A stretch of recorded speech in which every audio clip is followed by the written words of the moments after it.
In some way, the time was just ripe for this. This was here where it culminated for us. I really didn't realize how vast it was. Such new possibilities for warfare had opened. It all got right out of this field of grass right here in O'Neill, Nebraska. The world changed, and the Cold War fueled the fires of that change. The way we looked at the world was different.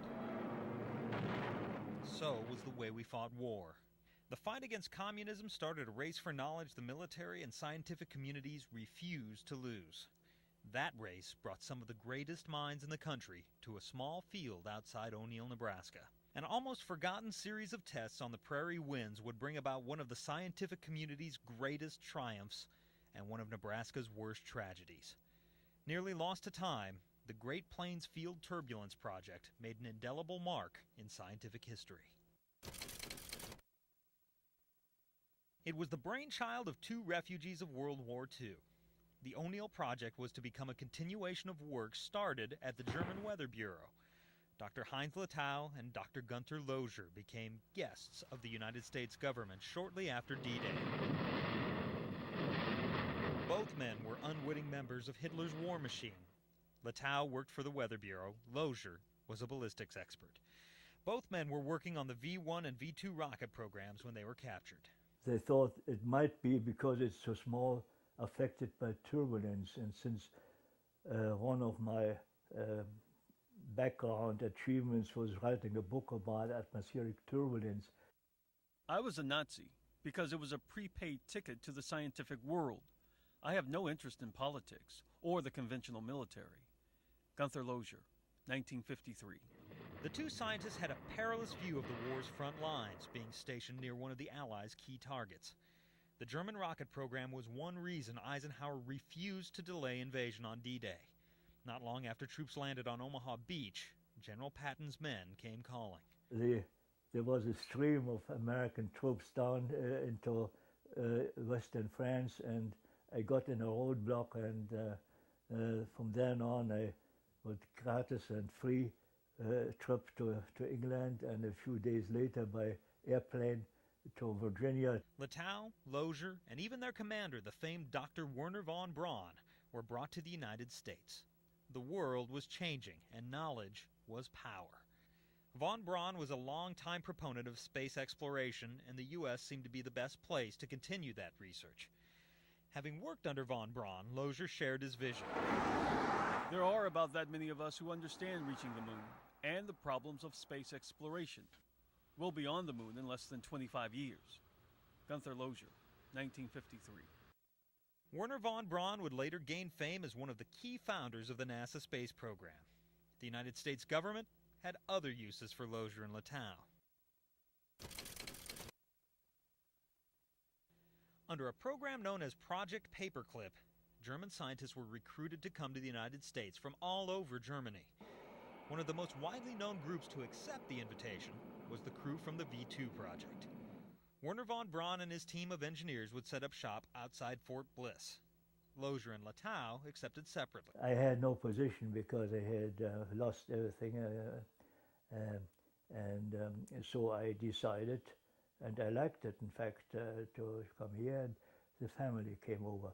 The Air Force developed a new scientific branch in conjunction with the Air Force Cambridge Research Institute.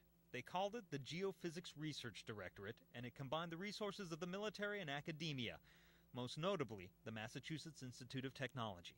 We come out of Hanscom Field, which was at Cambridge was home base for the Air Force Research Center. And we flew for them at MIT Lincoln Lab. Wally Wimmer was a communications specialist with the Air Force. We set up long-distance communication, ground-to-air. The fact that such new possibilities for warfare had opened had been the reason for establishing something like the Geophysical Directorate of the Air Force in Cambridge. The Research Directorate at Cambridge had a vast and varied group of duties. Deployment and expansion of radar detection were foremost in their research, but Latau found great interest in atmospheric science and turbulence at the Directorate. Most of these new types of warfare were relying on, in some way, on atmospheric effects. This led then of the really substantial effort of the Geophysical Directorate to have the investigation of the boundary layer. A considerable effort was being made to understand the lower atmosphere. The air near ground level affects everything. Understanding that movement became critical. Boundary layer research is a very important branch of fluid mechanics, aeronautics and fluid mechanics.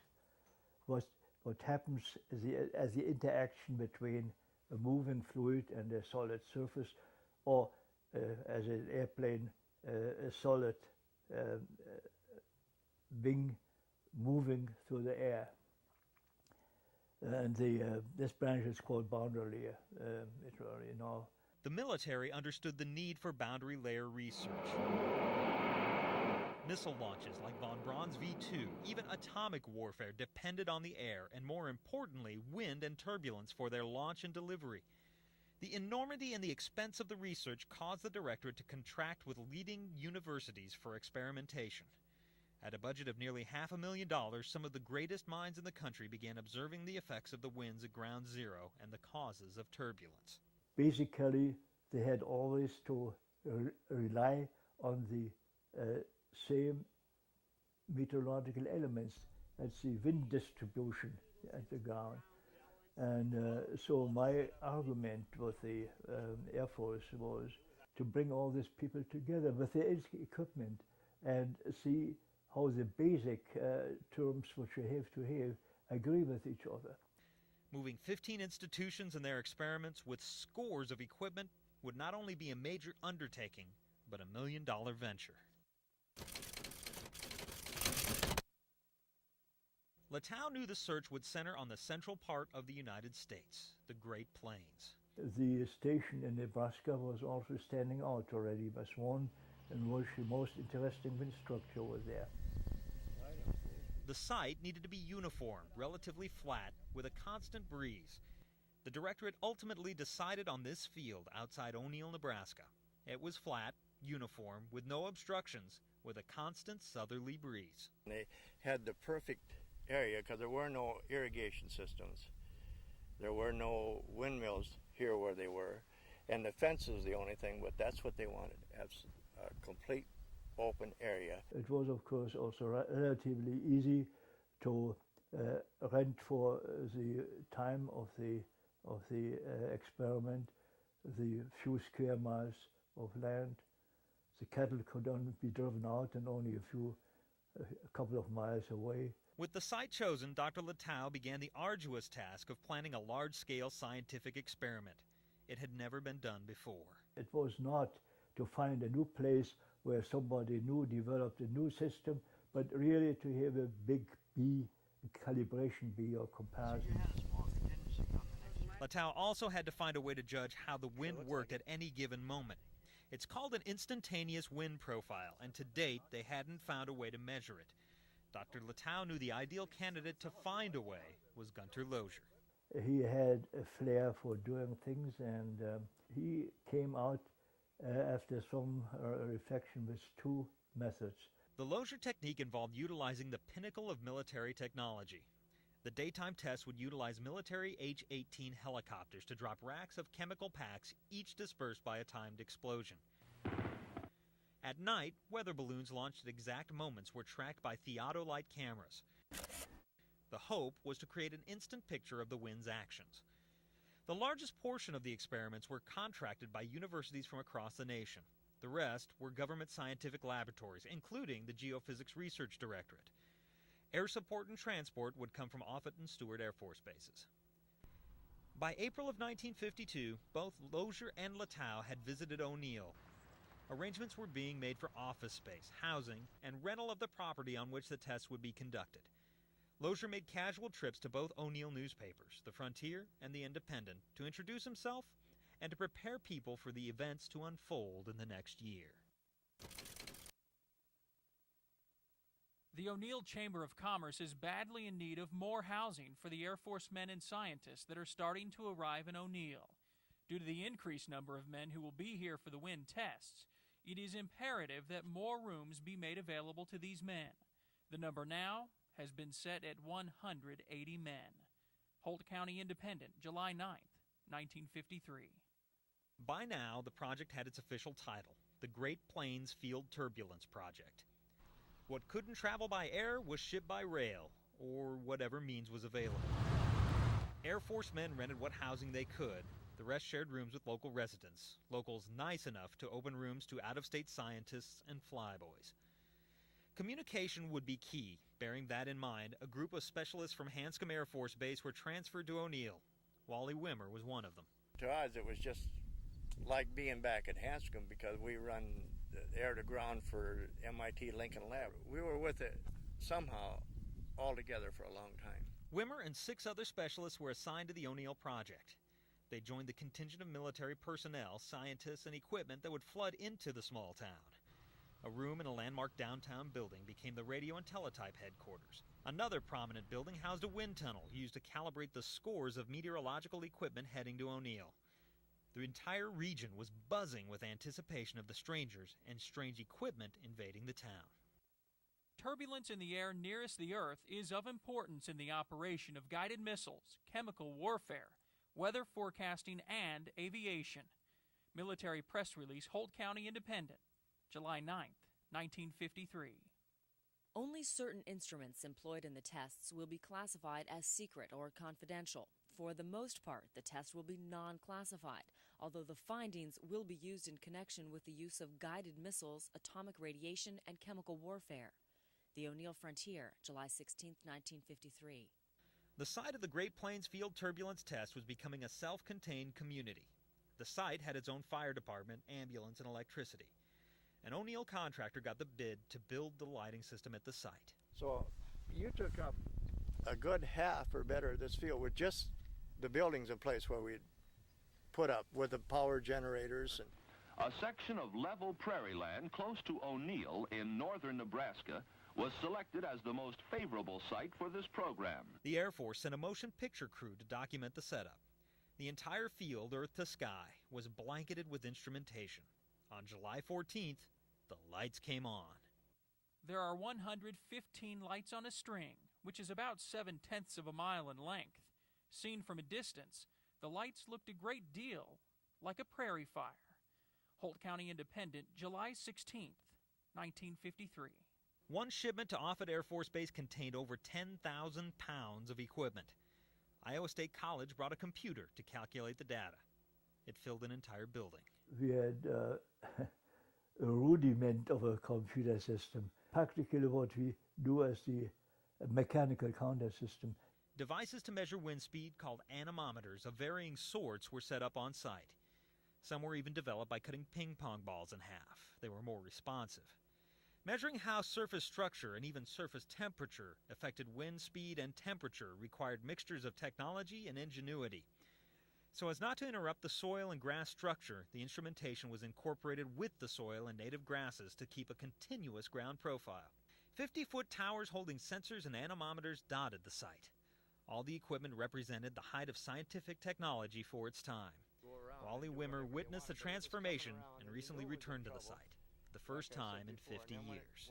They really didn't explain to us what it would accomplish or what the real purpose was.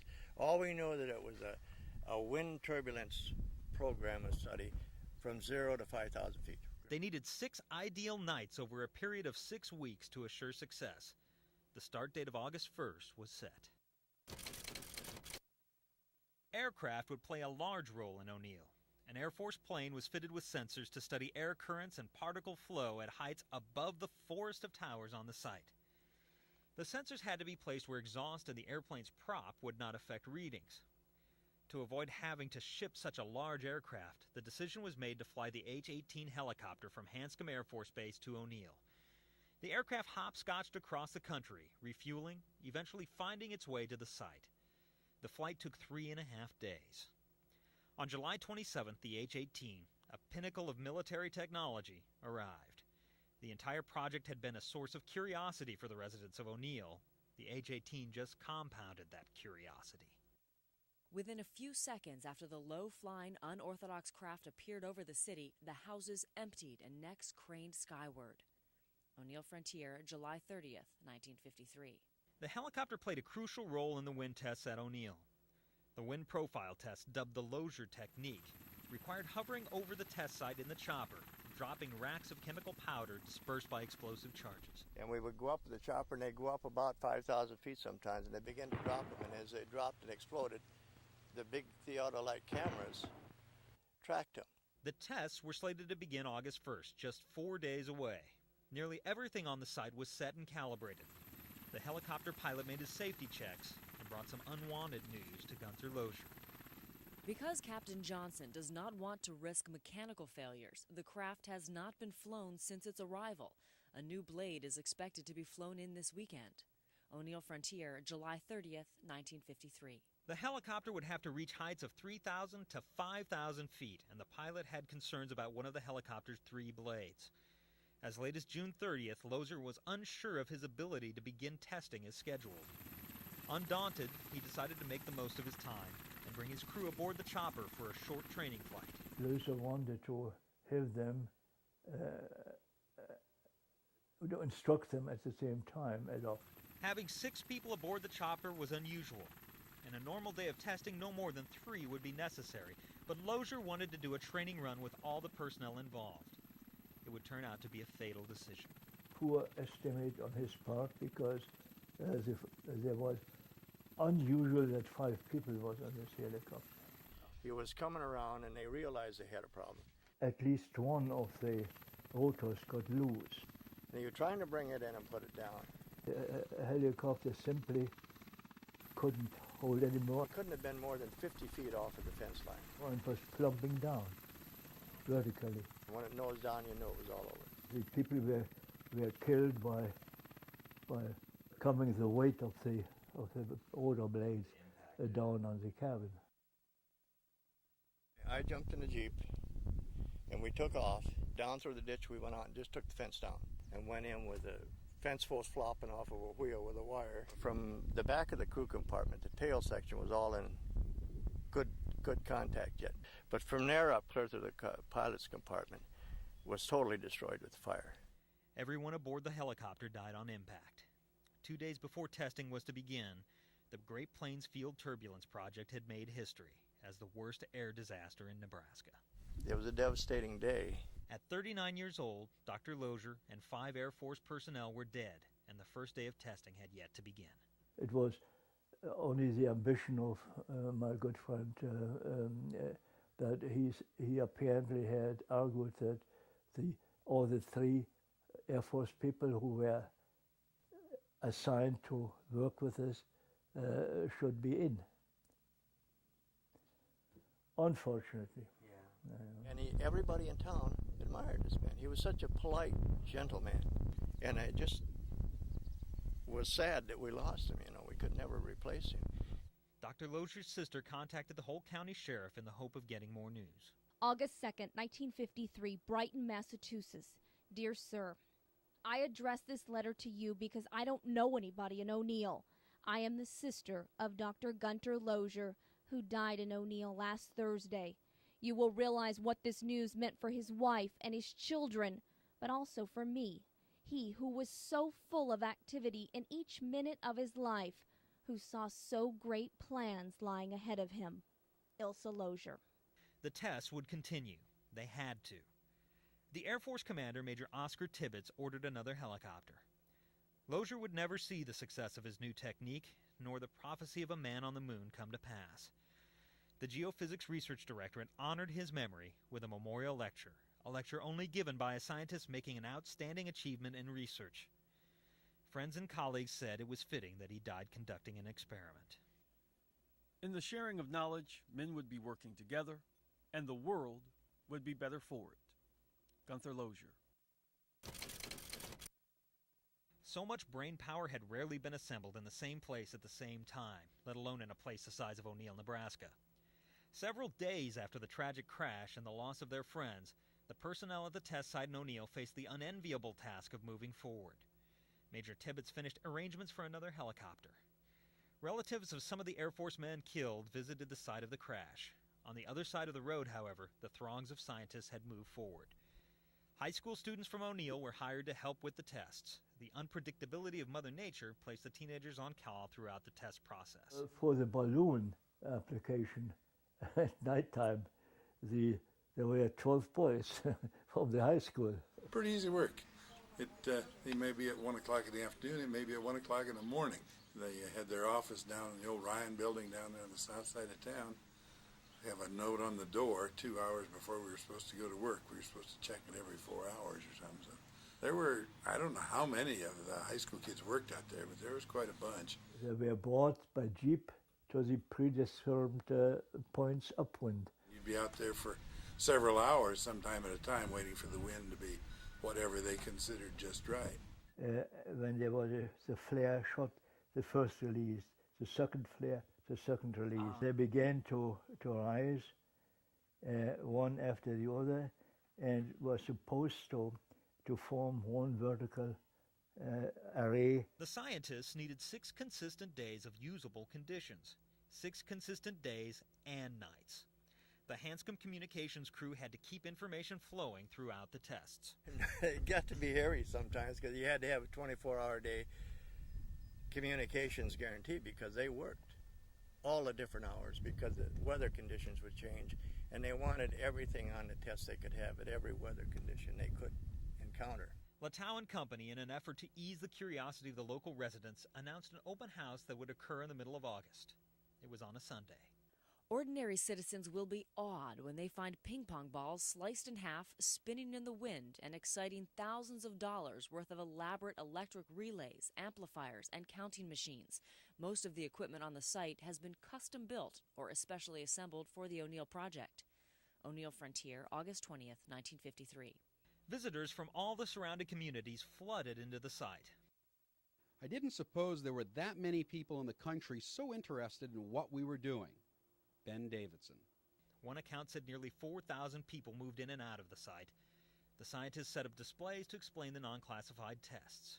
The universities of Texas, Wisconsin, Iowa State, all the scientists and the military opened their temporary home to residents from all across the state of Nebraska. The tests continued into the beginning of September in the ground and the air. Particle distribution, radiation disbursement, wind profiles, effects on soil, even agriculture was a part of the tests. Temperature and wind effects could help predict topsoil erosion, drought, flood, weather, even the migration of diseases and bugs. Despite the tragic beginning, word spread from Cambridge, Massachusetts to Santa Barbara, California. The results were a resounding success. It might be comforting for the survivors to know that the O'Neill test already has been acclaimed a success, and we are reasonably sure that one day the finding here will have an effect on the lives of most of us, militarily and economically. O'Neill Frontier, September 10th, 1953.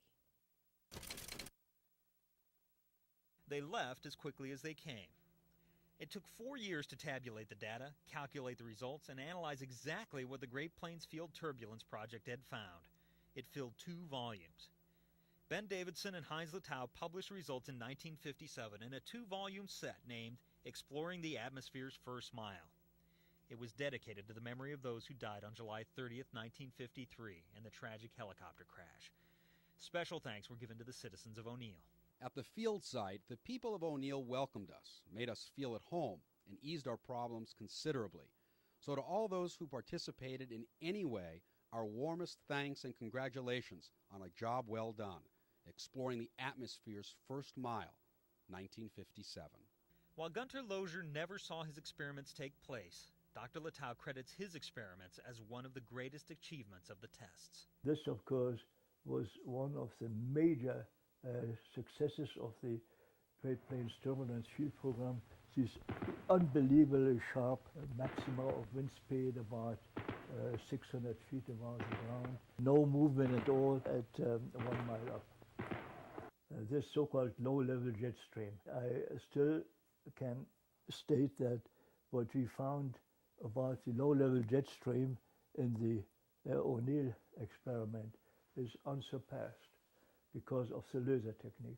I believe it was the beginning of the data that they needed to move into space travel. No doubt, because they never had this data up to 5,000 feet. Ground zero originated here. So there was a lot of firsts taking place here. And they were on the ground floor. The million-dollar venture, these turbulence tests, most definitely had an effect beyond their original scope. The Canadian government found out how insects damaging to crops were able to move so quickly because of the O'Neill project. The Air Force's newest planes began experimenting with a new jet engine. The O'Neill project's results showed the Air Force that air above the seemingly hot runways was actually cooler than over the grasslands. With the change when the air flows from the grass to the concrete, it speeds up at the bottom and pulls down air from above. They didn't want to believe it, but gave up asking that all the measurements of air density, which is the essential feature, should be made about the runway. While the full-scale scientific invasion of O'Neill would fade from memory for some, the results of the project would be far-reaching. While some see a correlation between these tests and the race to reach the stars, the far-reaching nature of the results was evident in the scientific community. Even today, the results remain evergreen. NASA's Mars Pathfinder program had experiments sighting exploring the atmosphere's first mile. Yet the need for further study and the desire to continue that study, Litow considers a great success of the tests. There is still an unexplained effect on the low-level jet stream over the Great Plains area in relation to drought and plenty of rain. But this is the last word is not spoken on this one. 50 years later, there are fewer key players still around. Dr. Litow is still active in publishing in South Carolina.